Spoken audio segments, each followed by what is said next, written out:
we're making critical decisions of what's acceptable and not, because this is a time for outdated systems, institutions to start collapsing and start having grassroots build up with the new institutions and the new ways of doing business. I don't think we need to look too far to see that destruction in these areas are happening very rapidly now. If you didn't have something this extreme, it would take forever to get to this point. The chaos is by design and for purpose to set us on our path of finding what really matters to us. And if we care about others, what do we believe society's hierarchy of needs should look like to serve everybody?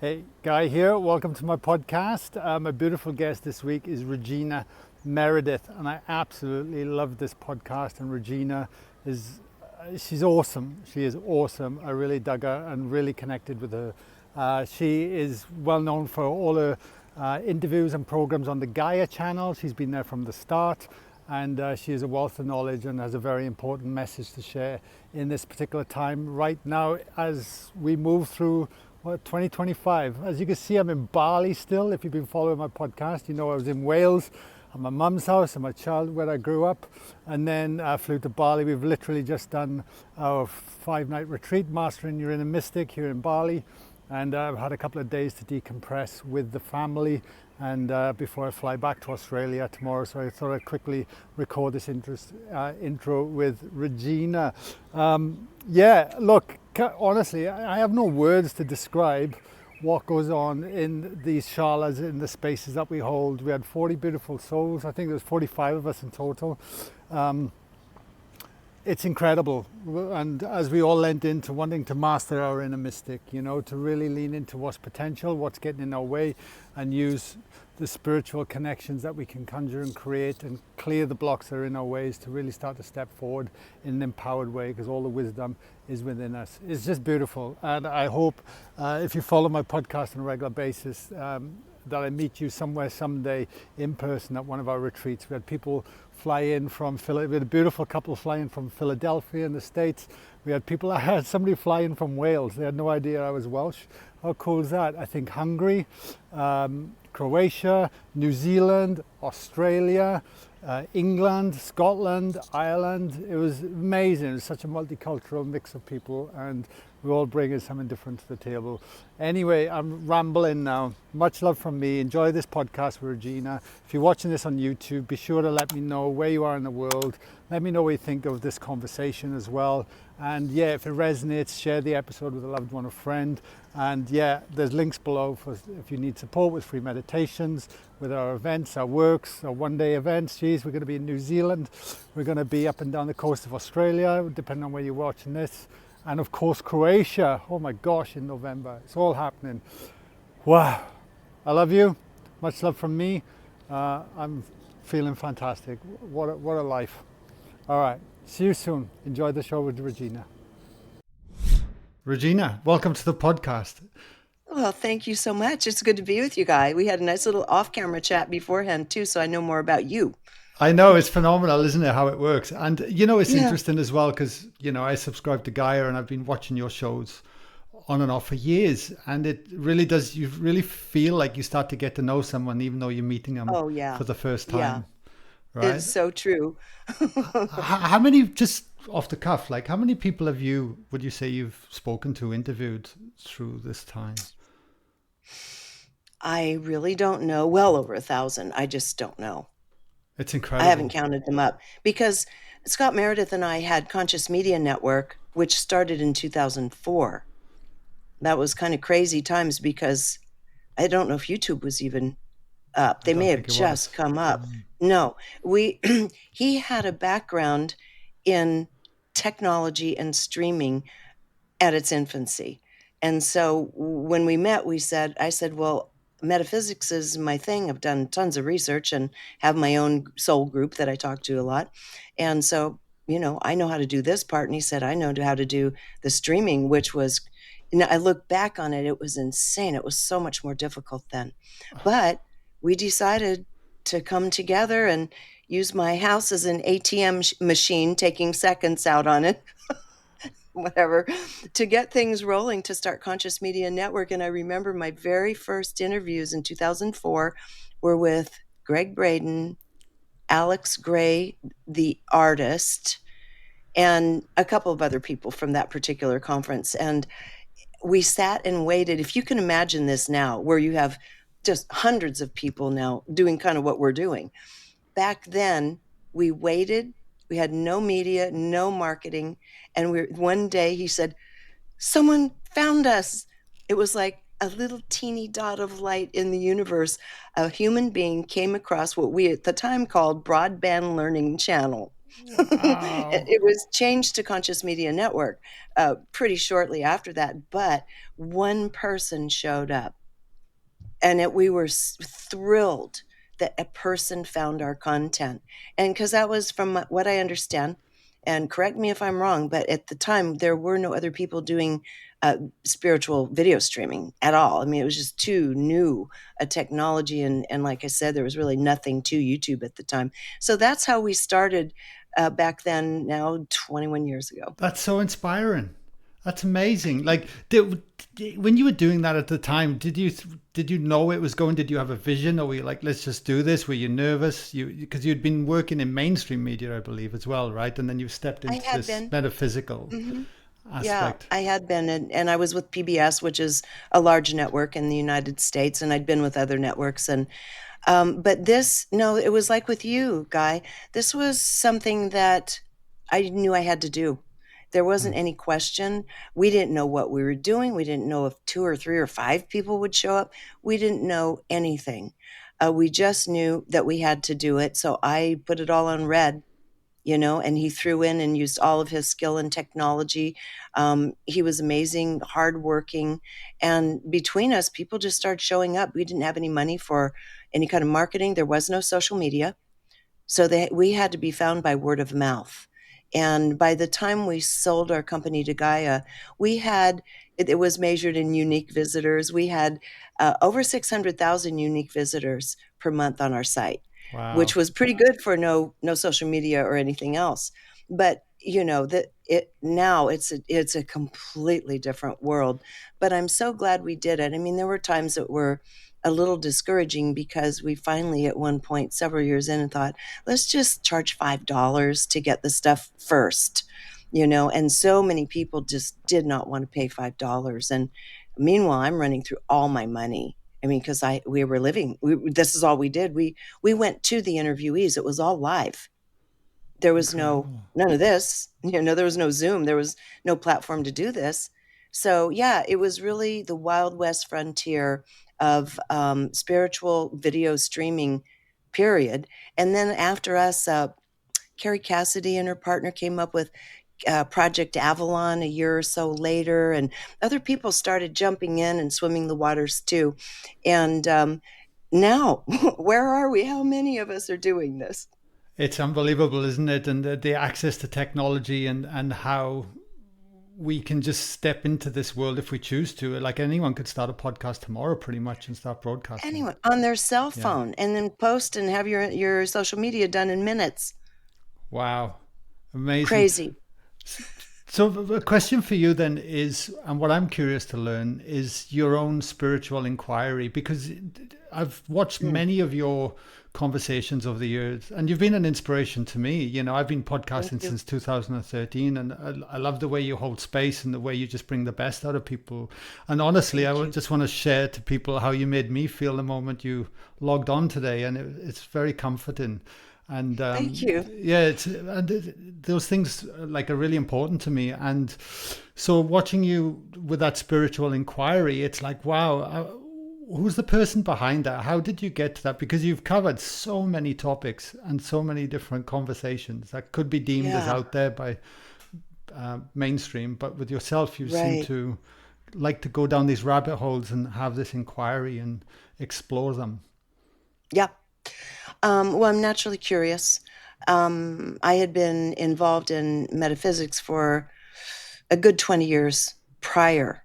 I mean, arguably even more than that prior to doing this. That's why I was comfortable doing it. I had the experience and good fortune of having met my a woman who was a channeler back in the early 80s, who was actually a member of my own soul group. All I know is I saw her picture and thought we have to meet now. By this time I was already exposed to a lot of concepts. I'd had my own experiences, paranormal experiences and the like. And which I thought, okay, it's interesting, but okay. My fascination was with quantum physics from the very beginning. I wanted to know the nature of reality. To me, that seemed to be that's where it all comes from. So I wanted to know the nature of mind and the nature of creation, the fabric of how reality works, how we create, etc. So that became a passion of mine very early on, and this would have been at least 40 years ago. And then I met this woman who was I saw her eyes in a picture and I thought I have to meet her. Turns out she is another person of my own soul group, and she was a channeler, but no one really knew much about what channeling was. I didn't care. I said I'll have one, whatever it is. When I had my first channeling through this woman and met my own guides, because she was channeling our guides. Um, a different world opened up to me. And that's when I began understanding a little bit more about myself. Because, I was just a curious person, bebopping along, devouring everything I could. I'd been at one time absolutely obsessed with color therapy and healing with light frequencies. And actually, I used to lecture on that back in the 80s. It was fascinating. And Wow. so I would just kind of find my way to each thing out of curiosity. But then these guys, I could ask them anything I wanted about the nature of reality, the formation of Earth, the human species, the cosmos. I wasn't particularly interested in personal questions. So when I got a chance to ask, I always asked these kind of big, juicy questions. So in the little group we were in, I became the one that asked the questions, which of course I still do today, just like with disease. And so that journey of asking the questions of disembodied beings started back in 1983 or 4. Wow. And the things that were being channeled and said back then, compared to now looking at the trajectory of our timeline from then to now and the things that are going on the planet, was it all sort of being spoken about back then? Like how Yes. much is it, it was? Yeah. Yes, that became those years of being able to inquire, and they were pretty tough on me. When I would ask questions, they'd say, "Go look for yourself." It's okay. And I said, "But do I know how to do that?" "Yes, you do." So I would learn, I would figure it out, and pretty soon I'd break through and I would meet up with some, information source, and start some of my more personal guides. These are more kind of Uber guides. And I was able to start bringing through information. The husband of the woman started regressing me. So I was having very profound, he was an amazing regressionist. And so I was having profound regressions back then too for probably a good decade, because he just wanted to know about himself. So what he did was he'd use people who he could regress, like his wife and myself, to find out about himself. So the only way you learned anything is wherever you went with this guy, eh, he'd have you go where you and he were together. So depending on the era he sent you off to, I learned a great deal about what was happening on the earth at different times in history, the way the Atlantean teachers were teaching, being a child in an Atlantean school. I mean, some of the regressions were just, and I've never written about them. I don't really talk about them or anything. I've just, for me, it was interesting. So I had a body of knowledge coming from my soul group and my own experiences, regressions, meditations, and so forth, that was pretty stout. Certainly by the time the mid 1990s came along. Wow. So the next question for you that comes to mind then is like, with all the people you've interviewed and you've had conversations with, and you've written a book with Lee Harris or produced a book with Yes. Lee, Yeah. why Lee? Like why now? What happened there to bring that to life? Well, I was going to text Lee a little earlier today. We're friends, and I had interviewed the Z's a few times, and the Z's and I have a really nice rapport. They know that I'm going to push it a bit, and I want the edgier stuff, but they're very aware of the audiences at large. So, depending on who the audience is, they speak about certain subjects, or they'll speak at a certain level, like a level of just, say, for example, beautiful healing.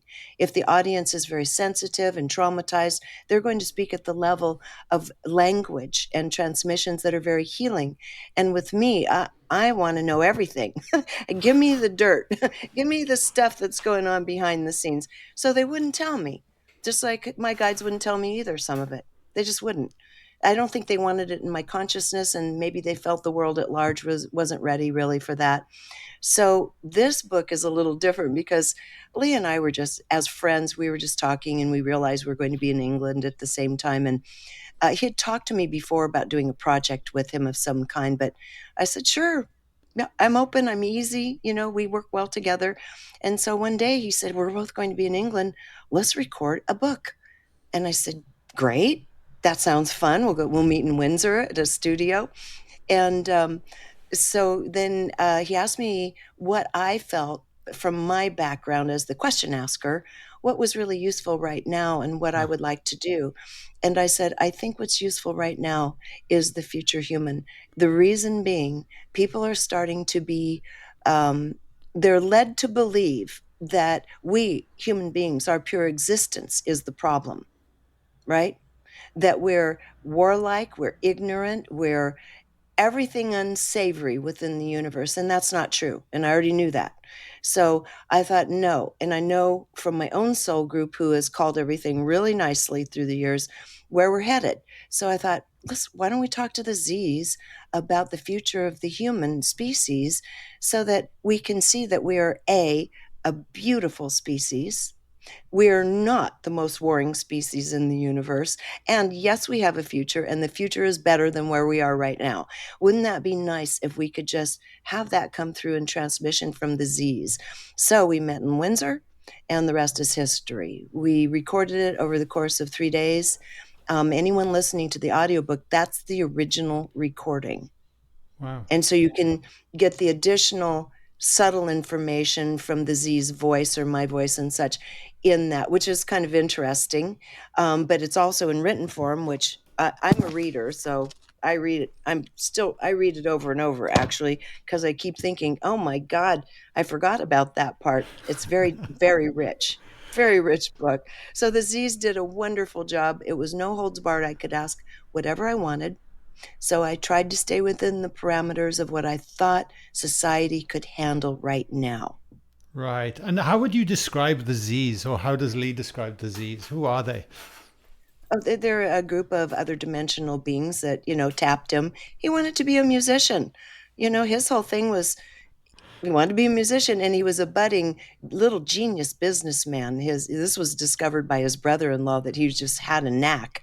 And meanwhile, the Z's popped in at one point when he was young and said, we have another task for you. He's like, no, like most channelers, I don't want to do that. But he is an authentically good, clear channel, which is what I appreciate. Channeling is a very interesting subject. It can be that one is channeling themselves, the higher mind, which is wonderful. There's no hierarchy here. One might be saying they're channeling, but they're actually channeling their own higher mind. Well, if your higher mind is clear and connected, good on you. You've got some good information coming through.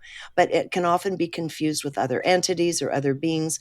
And sometimes people are, channeling beings that are fairly close in, like Uncle Yeah. Bob or someone. And that's cool too. You get that array of information. And then sometimes, as with disease, and actually the ones we get through my soul group, you're talking about beings that live dimensions away.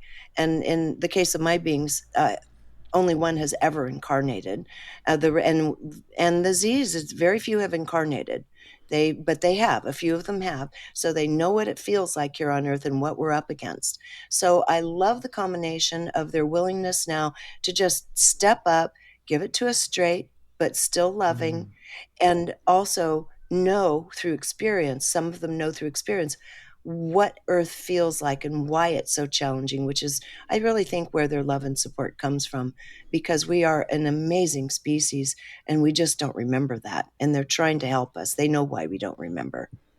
There's a couple of questions that are coming in, and it's more thinking about the listeners as well. Is why do they want to help us? Is something that steps forward as well, and why is it so challenging on Earth? Like, what are your beliefs around all these things?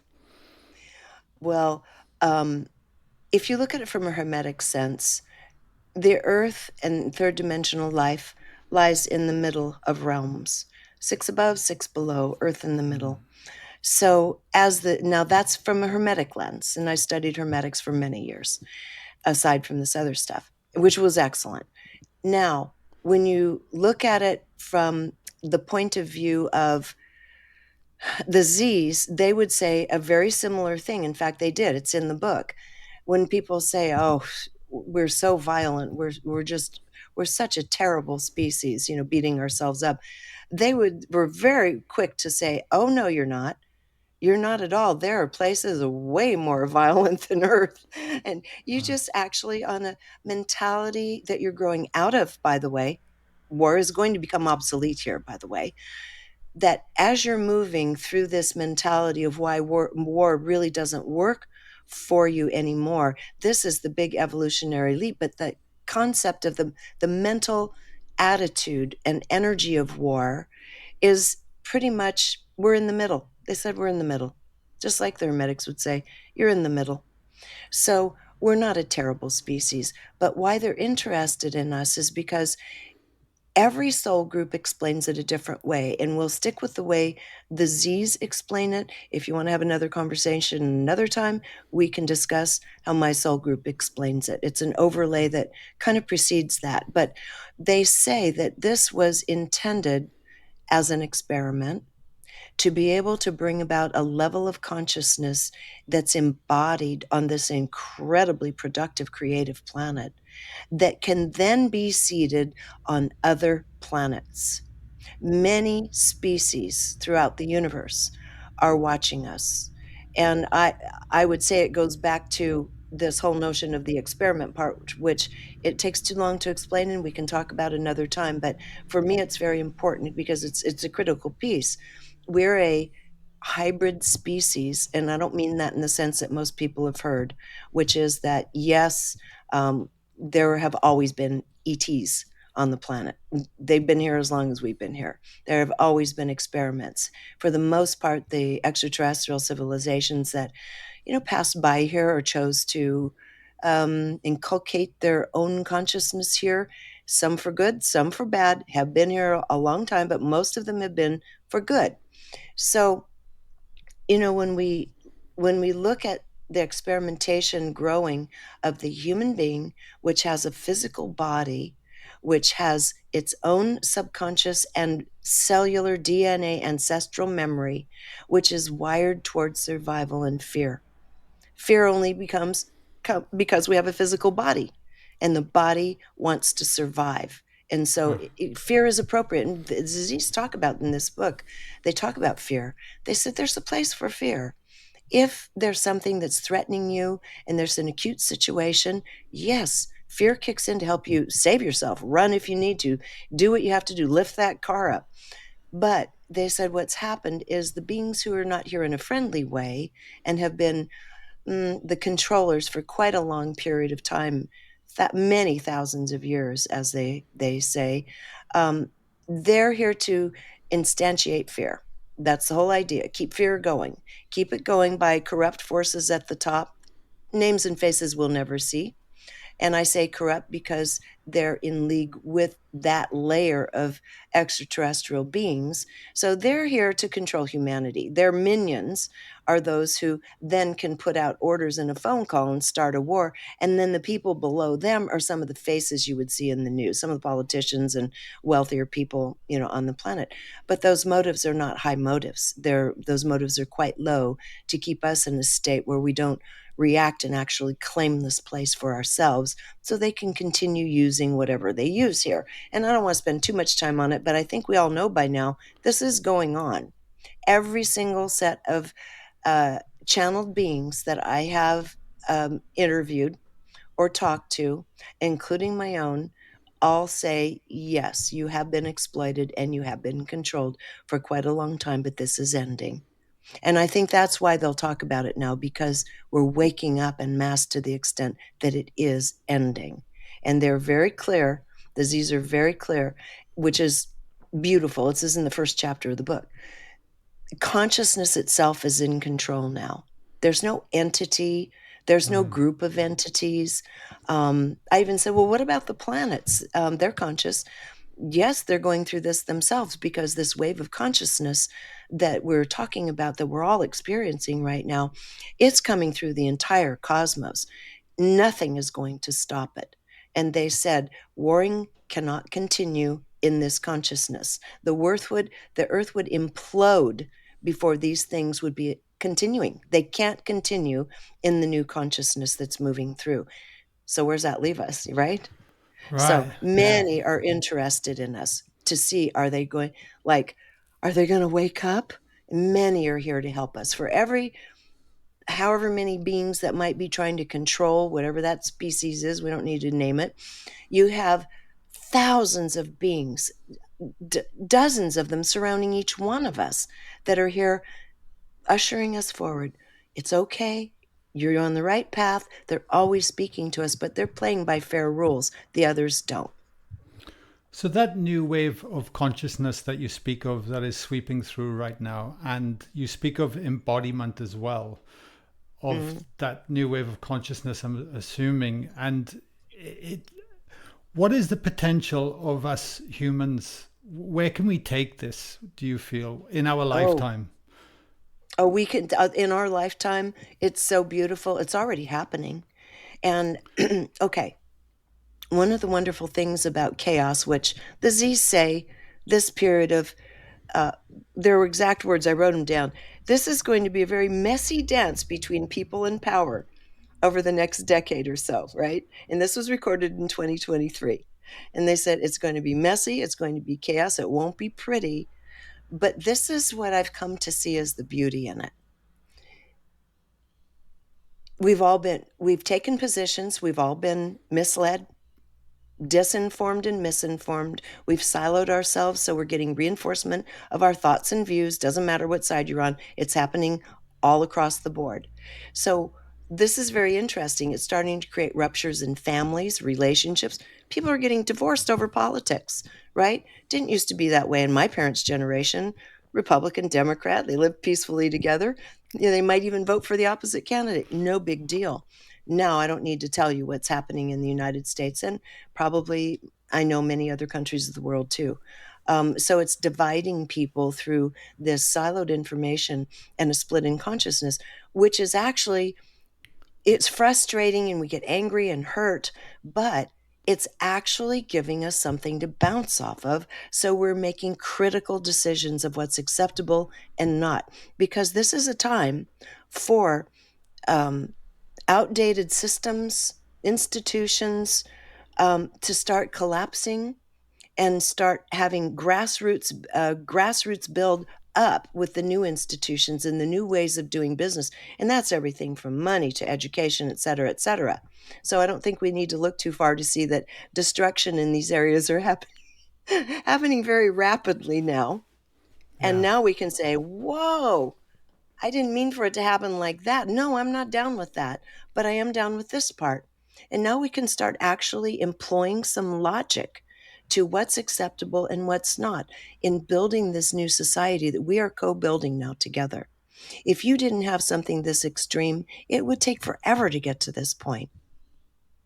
Yeah. So, the chaos is by design and for purpose to set us on our path of finding what really matters to us. What is our hierarchy of needs? And if we care about others, what do we believe society's hierarchy of needs should look like to serve everybody? We wouldn't have looked at it if we didn't have chaos. So, chaos is beautiful, but then that brings up the subject of trying to find truth ultimately. And that's where the embodiment of the consciousness comes in. Truth, as they speak about in the book, is going to, it's already begun. And they said In another 20 years, we'll be looking at least a quarter of the population that will be living this way. I mean, just consciously now, automatically living this way. And that is taking the field of information around you, everything that you're being exposed to, and rather than just grabbing onto a convenient thought and then associating with someone else or some other doctrine or political party, no associations. You start taking the information, the experiences you're exposed to, and then running them down into the heart. And this is very practical, very practical. In fact, I've done it a lot of times, even on podcasts, where if you just take a moment, think of something a little irritating, grating, whatever, something irritating, and you think, and then just take a breath or two. And then you just take that irritating thought and just physically watch yourself dropping it kerplunk down in the heart. Sit with it for just a breath or two. It is quite surprising how different that thought looks and feels once you've run it through the heart. And they said, that's what everybody's watching. Back to your question a few minutes ago. These beings, we are a species who is going to begin merging higher mind with heart, which is great capacity for intuition and creativity. And you're starting to get a much more soothing kind of reflection back of how to handle pretty much anything. So if anyone wants to, when this is over, just do that little experiment with something yourself, and you'll see it's like, oh, God, it wasn't that big deal at all. Or have a little compassion for the person. It comes out differently. So we're going to begin making decisions and blending higher mind with heart. And many species want to see the result of what this can bring, because some of these aren't embodied. Some of them are in areas of the cosmos where their planet has already lost its biological life, or much of it, or they have started also making the transition to less physical form. But to have a species, just what I'm looking out on right now here in Northern California and the Sierra foothills and blossoms and beautiful trees, the diversity of life forms on this planet is unbelievable, of every kind. And to be able to merge the most sophisticated being on the planet, I mean, some would argue it's dogs. You won't get an argument from me, but let's just say, for the purpose of analytics and such, humans. Okay, we're going to say humans. So to take this being and run that level of intelligence and creativity through our being, through our bodies and hearts, where we start now being able to actually discern truth, that's of great interest. Again, this is something that some are desiring to see on other planets, and we know they're already doing some of that. We all know about abductions and such. They're already, scarfing up a little bit of our DNA and experimenting. This is fascinating what you talk about, because it resonates so much with my journey, actually, because the moment I started to open my heart fully and understood what that meant, and not actually metaphorically, and how it actually supports my thinking process, not my thinking process influencing my whole body, if that makes sense, and allowing Yes. that knowing and wisdom to come through, my whole life is in a completely different trajectory. And by actioning what's wanting to come through, it's been I feel like I'm forever learning, but also embracing life in the moment. Is unbelievable. And That is good for you. I mean, obviously that's why you're doing what you're doing now, yeah, is because you got it. So you're one of the way showers, you yeah, know, that are starting to show what it means and what it looks like, and what were your struggles getting going? What did you have to let go of to live by the heart? But this is a story that's emerging, from many of the people you interview. This story is emerging everywhere. So the Z's just wanted to inculcate that throughout the book. And they did. They brought this up many times. Remember, this is all now about living through the heart. And this body is it's the most amazing tuning fork. Any information we need, we can get certainly the basic truths from our body before our brain ever gets it. And the brain has so many filters now. The lower mind was really only to keep us, as my guides once tried to joke, they're not funny, said, it was only to keep you from bumping into things. But it took over, and the finer, higher mind has been squeezed out. exactly, exactly. So Yeah. a question that's coming in for me is then, be able to discern, because if all the systems are set up in this kind of outdated structure, and there's a lot of fear, there's a lot of perpetuation of fear in the media, like it's recycled. There's some, like it's almost like let's run a hose pipe of information. Let's just create any kind of noise, and then people are so overwhelmed they can't pull out actually what's truth, what's just the truth, and Well, there's so that's by much. design, by the way. I don't That's doubt not it. an accident. It's Yeah. by design. There's a name for it. In our political system, there's a name for it that a man named Steve Bannon gave it a name and said, do it, which is flood the zone. You put so much out, and so much of it is so not really based in fairness or love at all. But you have so much, you can only deal with a particular item or two because you're overwhelmed. And the hope is that you flood the people's minds so that they're so exhausted and confused they can't even respond. And then if they do, still a couple things will slip through. That is the strategy. It's an open stated strategy. Certainly It's here in the US, absolutely. totally. And I guess my question would be then, with knowing then if the wisdom is to lean more into the heart and actually start to overcome these different strategies that are in place that are promoting fear constantly, whether we think we're taking it in or not. Have they spoke about how do we then begin to navigate that? How do we begin to start to actually find the truth amongst it all to allow us to live? Okay. So for a moment, I'll hop back to my soul group. So maybe 30 years ago or so, we were chatting, and they said, you're coming into a period of time in my lifetime where people would not be able to tell fact from fiction anymore. Now, this was 30 years ago, and Wow. I've been waiting. I watch I watch everything. I've been watching all these years and just seeing how things line up and unfold. We're getting there. They said when it hits the final place, what will happen is there'll be a disorientation in the mind to the extent, and this isn't for everybody. If you can move with the consciousness and not resist it, this is not the case. But for many, when it gets to you where you can't tell dream time from your wake time, then you're in kind of total confusion by that point. So what we want to do is understand, number one, with this consciousness moving in, the Z's were very clear. Your mind will not be able to catch up. You can try as you like, but this consciousness and energy is moving so fast that very few people's mental capability, and I'm talking this little brain here, the conscious mind, no, a higher mind's on board, it's already there.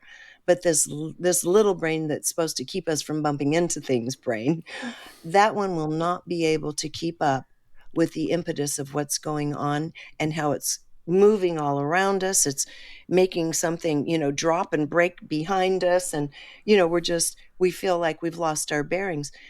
If we can just stay calm and listen to the body, and like I said, even that little exercise with the Mm. heart, take it, put it through the lens of the heart. How does this feel? Because I I am in 100% agreement with the Z's. When it comes down to it, the greatest facility we have for knowing the truth is feeling, not our conscious thought. And I've been a proponent of that for decades. We feel the truth. Our mind might try to convince us otherwise, but it'll create a little icky feeling, like in the pit of the stomach when you're lying to yourself. And that's a huge one right there. My dad was from Texas, and he was a straight shooter. Everybody respected and loved my dad. He was quiet, gentleman, and he was only told me a couple things in life that I should live by. And one of them was, he said, "Honey child, if you have to tell a lie, you tell it to someone else, but don't ever lie to yourself," which is the best advice he could have ever given me, Wow. because now we're all lying to ourselves.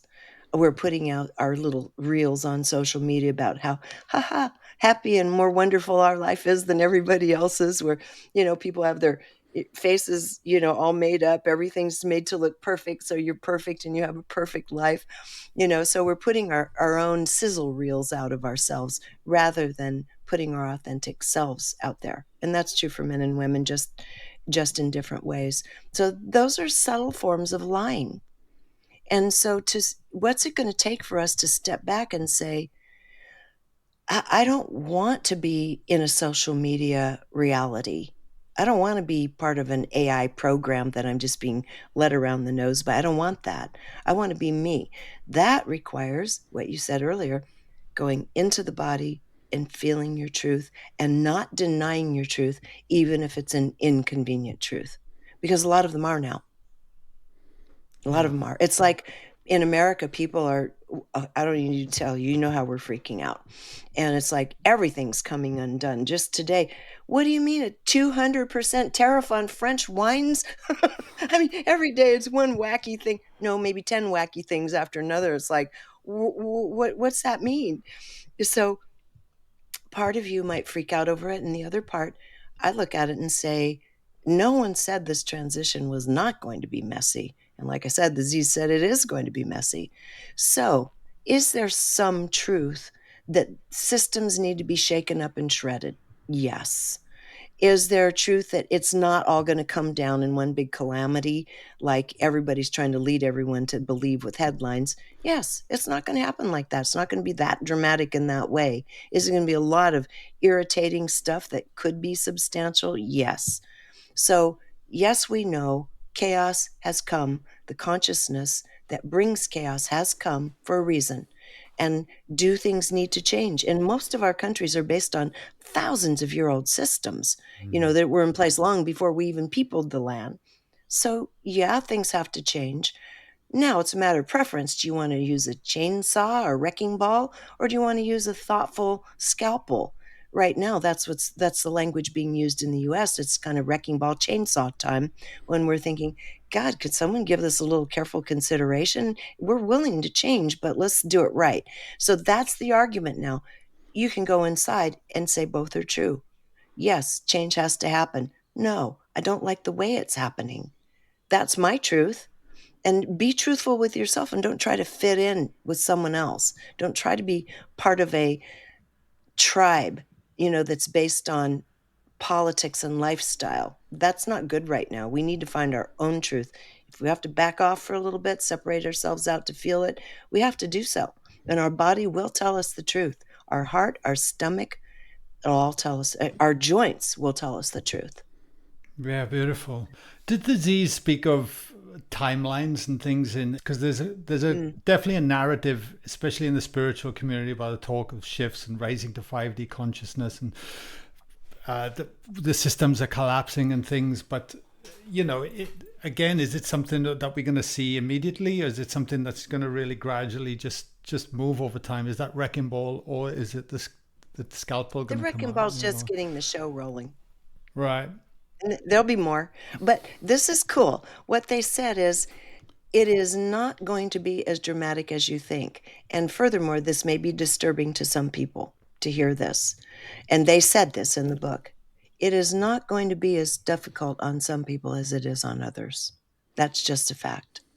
And that has to do with many things, geopolitically, just where you're living in the world and what's transpiring with the earth and so forth, and also levels of consciousness.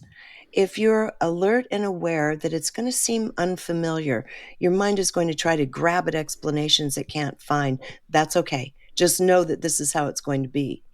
And if you can be cool with that and say, let me wait and reflect, let me assess for myself. I don't need to jump to an answer. This is really key in this process.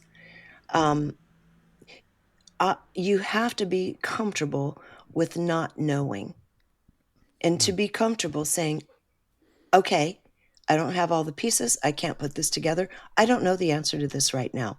Be good with that. That's okay. That's not a bad place to be. That's where we should theoretically all be. We don't know what's going to come of this, how it's going to all come about, but we know that we're going to stay steady and alert, feel our bodies, look at our levels of empathy versus judgment, and we will find our way to our truth through that. But we have to run it through ourselves. We have to be honest with ourselves. This is a time of radical self-responsibility. I have one more topic I'd love to touch on before we wrap up the podcast, Regina, and that is around parenting. And I believe it was mentioned in the book as well. I have two young Yes. children, I have a 5-year-old daughter, and my son's about 15, 16 months. I started a bit later Oh, in life, but oh, so yeah, sweet. it's incredible, but I feel it's a genuine concern of, as my kids are coming into society and the current infrastructures that are set up, and this the way the systems are moving. I'd love to know what the the Z said on parenting, and what we could be doing to be nurturing the next generation through, because that's just as Yes. critical of how we are raising the next generation that are going to be. Oh, absolutely. It's so important. And one thing they said is that the beings coming through now in the new consciousness, the really little ones, I think the little ones are being called the beta generation already. Those little guys are coming in more sensitively wired. So in some of the previous generations, it's shown up as being on the spectrum. It's a degree of sensitivity that the masses haven't had up until the last 10 or 20 years. And they said, this is for purpose. And I have had glimpses into future scenarios. And in fact, Sarah Breskman just posted a regression she did with me a week or two ago. And what I said was that, wow, it looks boring. The future looked boring because of the lack of drama. You have to listen further. I mean, it goes other places, but it's like, And what it is these beings are more sensitively wired. The Z's are clear to say they know what they're coming in for. They know their soul's purpose. They may react a little more dramatically, emotionally to events and things that are harsh around them than previous generations, but to respect the fact they came in knowing their soul purpose, and this is critical right now. And so for you to be able to say, instead of like, oh, stop that daydreaming, and, like a lot of parents, oh, that was something that you made up. It was just a daydream, or it was just a dream. Of course, we know now, never do that to a Mm. child. So to honor what's flowing through them and what's kind of coming out of their mouths, and to not punish them if they seem to be overreactive, and to nurture that. And then inculcating into them this notion of, so what does your heart say? Talking to them the same language we're talking about, telling them, I know that's what your head said, but what would your heart say? That's a nice little exercise for them too as they grow up. And then listen to them when they say, I want to build bridges, and they're only 3 years old.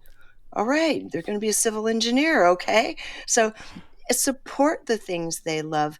And then, of course, we don't need to go into, I'm sure you've done this many times, the debate about how much technology and AI they should be exposed to. Oh, Minimize it. mm. Minimize, minimize, minimize.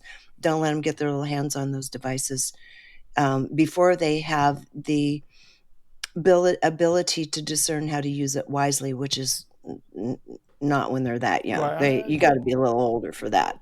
I see adults not being able to discern, let alone Yes, children. exactly. Yeah, so that Yeah. they said, yeah, you want to be very, very careful about how much, and that the schooling systems are going to change. We're going to be having more wonderful uh, trade schools, for example. So if your child has an artist mind, then you can put them in a school to apprentice, more apprentice programs. So it's going to go away from this deadening institutional education system that we have had implanted around the world that keeps you as a productive species just to keep the GDP up, but not soul satisfying. That's going away. We're going to find many creative new ways to educate our kids. So I think it's going to be just a beautiful future for child rearing personally, but we have to take responsibility for it. And, oh, everybody's got a cell phone. Honey, you're 5. You're not getting a cell phone. Honey, no, you're 8. No, you're 10. You don't get one yet. Period. I'll give you a little flip phone. If you get in trouble, call me. Yeah, exactly, exactly. I know. It's going to be interesting navigating all this that's yet to come with my two Oh, little ones. That's for oh sure. my God, you're in for a challenge, but it should be the most joyful, beautiful ride. Yeah, that's how I look at it. That's for sure. Um, Yeah. so regarding the book, if people were to go out and purchase the book, what can they expect, and what is your hope for the book? My greatest hope for the book is simply that people, when they walk away from it, understand that this is a book. I don't want to overstate it, but it basically is if you held up a mirror and a reflection of just how beautiful the human species is, how divinely creative we are, how deeply compassionate most people are, even people you don't expect. When you get down to it, they're compassionate. They love their kitty or their dog or their son, or they love someone. So we're embedded with compassion, high creativity, and now we have the opportunity to take this flesh and blood world, which is subject to time and gravity, and we get to create through it in a much more beautiful and efficient way. That's really the key, is to see just how beautiful. I'm a big pro-human person. Just how beautiful the human species is, and to keep it up. Don't doubt yourself. Just make the adjustments necessary, and don't be hard on yourself. Just give yourself a pat on the back. We're all trying our best, and being harsh and judging yourself for not being enlightened, one of my least favorite words, by the way. Yeah, no, forget that. Just learning to be kind, compassionate, and flow with the wind of this new consciousness. That is all that we can possibly do for ourselves, and it's beautiful. If you want to sit in a cave for 40 years and become enlightened, that's okay if that's your choice. But as a living and breathing person with kids and a life, just open up the heart, the compassion, the creativity, be willing to try new things. Definitely be willing to say, I was wrong. That's a big one right now. Yeah, I love it. I love it, Regina. And when's the book released? Is it out yet? Oh, in a few days. Few It's on the days. 18th of Oh, March. 18th of Yes, March. it Okay. comes out the 18th of March in America. And then in Britain, I think it's April 8th. And you'd have to check in, the sites around the world as to the dates there. But it's out here in just a few days. And I have been told by some that the audiobook has already been made available through Audible. Don't know if that's true. I didn't check it today.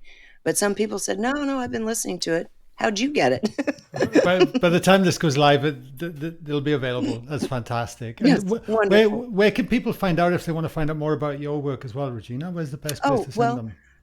the last 12, 13 years, I've been doing the show Open Minds at Gaia TV. So go to Gaia.com, Open Minds. And then I do my own podcast, like you and everybody else, where I interview people. And I'm actually kind of moving more toward commentary right now, just because I'm thinking I've been at it a long time. I've gathered a lot. Let me just start putting the pieces together in the most efficient form possible. So for me, I'm starting to do more commentary. And so that's at reginameredith.com. Amazing. And I have a Well, book out. oh, I do have a you? book out called, yeah, it's called uh, Accidentally on Purpose, Tripping Through Life with Regina. So that is a double entendre, because a lot of my growth happened accidentally, and some of it's very funny, some of it's kind of profound, but most people have a lot of fun going through it. They love just kind of riding along in someone else's life. So that's available too on Amazing. Amazon. Amazing. Well, Mhm. all the links will be in the show notes for everyone that's listening to this today, no matter Wonderful. what platform they're on, to go and get out there amongst it. And Regina, I just want to say what an honor and a privilege it has been to have you on my podcast today. Oh, thank you so Um, much. It's been delightful. Truly, I've been watching from afar for a long time, and to be holding space for you to share your wisdom, it's meant a lot. It's fantastic. So thank you for all that you've been Thank you doing. so much. And Really thank you for appreciate it. opening your heart up so that you now are in the stream already. You're ahead of the game. I really enjoyed my time with you. I really did. Thank you, my lovely. Thank you.